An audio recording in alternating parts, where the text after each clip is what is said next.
We in PDP were one, and when one eye cries, the other one also joins. And Oyo State being a PDP state, we in PDP around the entire nation and beyond, because we have members who are not in Nigeria, who are abroad, that we are also mourning with the state, and we say sorry to the entire family and Oyo State people. I'm bringing unity on board. I'm bringing oneness.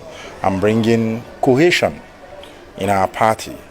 I'm coming to make sure that from this year onwards, our party will function effectively as the leading opposition party in Nigeria. And by the grace of God, by 2027, we'll take over Nigeria and give Nigerians exactly the good governance they want. As you can see, the leaders, the NWC members of the party, very soon you will see majority of them, including the members of the ruling party, decamping back to PDP.